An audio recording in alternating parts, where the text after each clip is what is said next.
నమస్తే. ప్రస్తుతం మనతో పాటు ప్రముఖ ఆధ్యాత్మికవేత్త, ఆస్ట్రాలజర్ రవిశంకర్ శర్మ గారు మనతో ఉన్నారు. గురుగారితో మాట్లాడేద్దాం. నమస్కారం గురుగారు. నమస్తే అండి. గురుగారు, మే 14 నుంచి జూన్ 1, 2026 వరకు కూడా గురుగ్రహ సంచారం జరుగుతుంది. మరి గురుగ్రహ సంచారం కారణంగా మకర రాశి వారి పరిస్థితి ఏ విధంగా ఉండబోతుంది? వీళ్ళు ఎలాంటి జాగ్రత్తలు తీసుకోవాలి? తప్పకుండా మకర రాశి వారికి వచ్చేటప్పటికి ఇప్పుడు గురుగ్రహ సంచారం పంచమంలో రజతమూర్తిగా ఉన్నాడు, తామ్రమూర్తిగా ఉన్నాడు. తామ్రమూర్తిగా ఉన్నటువంటి ఈ యొక్క గురువు షష్టమంలోకి సువర్ణమూర్తిగా మారబోతున్నాడు. సువర్ణమూర్తిగా మారినప్పుడు సువర్ణమూర్తిగా షష్టమంలో ఎలా ఉంటారు అంటే, సువర్ణమూర్తిగా 6వ స్థానంలో ఉన్నటువంటి గురువు యొక్క దృష్టి వచ్చేటప్పటికి 1000 స్థానం మీద ఉంటుంది. అంటే ఖర్చు అనేది కొంచెం తగ్గుతుంది. కాకపోతే శని వల్ల ఖర్చు పెరుగుతుంది అన్నమాట. కాకపోతే అందుకనే మనకు ఈ సంవత్సరం మనం గమనించినట్టు ఆదాయ వ్యయాల్లో ఎక్కువగా ఉన్నటువంటి కొద్దిగా ఆదాయం వ్యయం సరిసమానంగా ఉంది మకర రాశి వారికి. దానికి కారణం ఏంటంటే శని యొక్క స్థితి తృతీయం మీద ఉండటం, దాని యొక్క ప్రభావ రీత్యానే ఇది అలా ఉందన్నమాట. అదేవిధంగా గురువు కూడా షష్టమంలో ఉన్నప్పుడు తన పూర్తి బలాన్ని జన్మరాశి మీద ఇవ్వడం, 1000 స్థానం మీద ఇస్తుంటాడు. కాబట్టి ఈ రాశి వారికి వచ్చేటప్పటికి పూర్తిగా గురుబలం తగ్గదు. అంటే మొత్తం 12 నెలలు 8 నెలలు కొంచెం తగ్గుతుంటుంది అన్నమాట. అంటే సువర్ణమూర్తిగా ఉన్నటువంటి గురువు తామ్రమూర్తిగా మారుతుంటాడు. మొదటి 8 నెలల పాటు అంటే ఈ సంవత్సరం గురువు అతిచార స్థితి అనేది ఉంది. అంటే గురువు ఒకే రాశిలో ఉన్నాడు. ఇక్కడ నుంచి రాబోతున్నటువంటి 8 సంవత్సరాల పాటు గురువు 2 రాశుల్లో ఉంటాడు. అంటే ఇప్పుడు మిథునంలో ఉన్నటువంటి గురువు కర్కాటకంలోకి వెళ్ళి మళ్ళీ కర్కాటకం నుంచి మళ్ళీ తిరిగి మిథునంలోకి రాబోతున్నాడు అన్నమాట. అంటే మనం గమనించినట్లయితే మే 14వ తారీఖున ఈ యొక్క మిథునంలో ఉన్నటువంటి గురువు మిథునంలోకి గురువు సంచారం జరుగుతుంది. అలాగా అక్టోబర్ 18వ తారీఖు వరకు ఉంటాడు. అక్టోబర్ 18న మళ్ళీ గురువు తన మార్పు కర్కాటకంలోకి వెళ్తాడు. కర్కాటకం నుంచి మళ్ళీ వక్రగతిన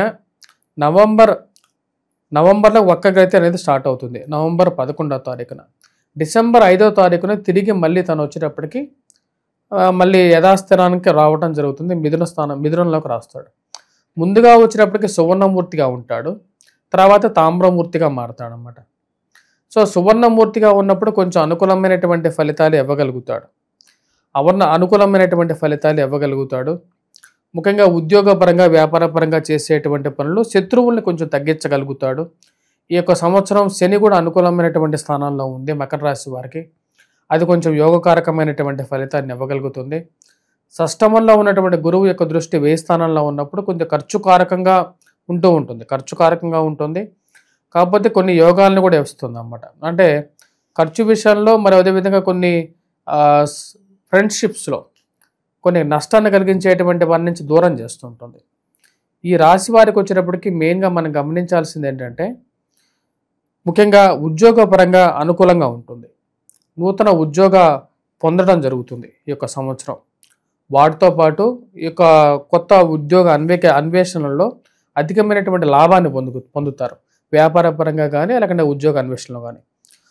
మరి వాటితో పాటు ఈ యొక్క సంవత్సరం సంతానం గురించి ఎవరైతే ప్రయత్నం చేస్తున్నారో వారికి అనుకూలత అనేది ఎక్కువగా ఉంటుంది.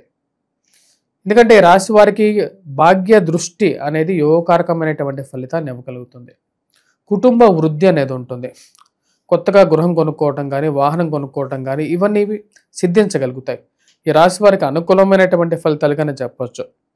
స్త్రీలకి కూడా సంతాన ప్రాప్తి కలుగుతుంది ఈ సంవత్సరం అనుకూలంగానే ఉంటుంది. కొత్త ఉద్యోగం, ప్రమోషన్స్ బాగా వస్తాయి ఈ సంవత్సరం. ఈ రాశిలో ఉండేటువంటి వారికి వ్యాపార పరంగా చేయాలనుకున్నటువంటి వ్యాపారం క్లియర్గా చేయగలుగుతారు. దానిలో ఎటువంటి సందేహం లేదు.